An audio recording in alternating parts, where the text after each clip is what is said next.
বিয়ের দিনেশ অর্জুনকে দিয়ে সমস্ত প্রমাণ জোগাড় করে অর্জুনকে সেনগুপ্ত বাড়িতে এনে খেলা ঘুরিয়ে দিল দীপা। হ্যাঁ বন্ধুরা, এমনটাই দেখতে পাবো আমরা অনুরাগের ছোঁয়া ধারাবাহিকের আগামী পর্বগুলোতে। দীপা ভাবতে থাকে যেভাবেই হোক এই বিয়েটা তাকে আটকাতেই হবে, তার আগে ডাক্তারবাবুর স্মৃতি আমাকে ফিরিয়ে আনতে হবে। কিন্তু দীপা কিভাবে সূর্যের স্মৃতি ফিরিয়ে আনবে তা কিছুই বুঝতে পারে না। ভাবতে থাকে যেভাবেই হোক স্মৃতি আগে ফিরিয়ে আনতে হবে, তা না হলে এরকম সুযোগ আমার হাতছাড়া হয়ে যাবে। এটাই আমার জন্য শেষ সুযোগ। ওই রুডির মুখোশ খুলতে হবে, তা না হলে সোনা খুব বড় বিপদের মধ্যে পড়ে যাবে। অপরদিকে কুন্তলা ও উর্মি প্ল্যান করে যে যেভাবেই হোক এই বিয়েটা তাদেরকে দিতেই হবে। এই বিয়েটা যদি না হয় তাহলে আমাদের পথের কাঁটা কোনোভাবেই সরবে না। উর্মিকে তখন বলে, কাজটা কিন্তু তোমাকেই করতে হবে। একবার যদি চারুর সাথে সূর্যের বিয়েটা দিয়ে দেওয়া যায় তাহলে তোমার দিদির এই বাড়িতে আসা বন্ধ হয়ে যাবে আর এই রাজত্বটাও তোমার হয়ে যাবে। এটা শুনেই উর্মি খুব খুশি হয়ে যায়, তাই ভাবে যেভাবেই হোক এই বিয়েটা তাকে দিতেই হবে। অপরদিকে দীপা ভাবে সে কাকে দিয়ে সব প্রমাণ জোগাড় করাবে, সে তো এই বাড়ি থেকে বেরোতে পারবে না। সবাই তাকে সন্দেহ করবে, ওই কুন্তলা ও রুডি তাকে ফলো করবে, নিশ্চয় জানতে পারবে দীপা আসলে কি করতে চাইছে।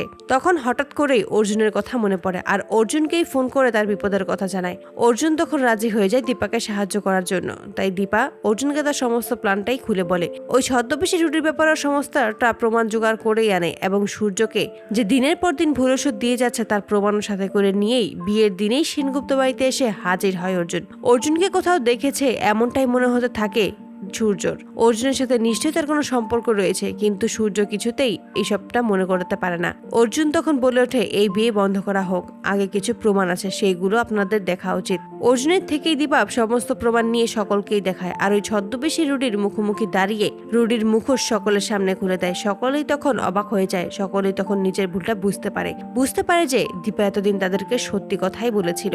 সবাইকে বাঁচানোর জন্যই, এই পরিবারটা বাঁচানোর জন্যই বারবার বলেছিল ওই ছদ্মবেশী ডরথেই হচ্ছে রুডি, কিন্তু কেউ তার কথা বিশ্বাস করেনি। যদি আজকে দীপা না থাকতো তাহলে হয়তো তাদের সংসারটা ভেঙে যেতে পারতো।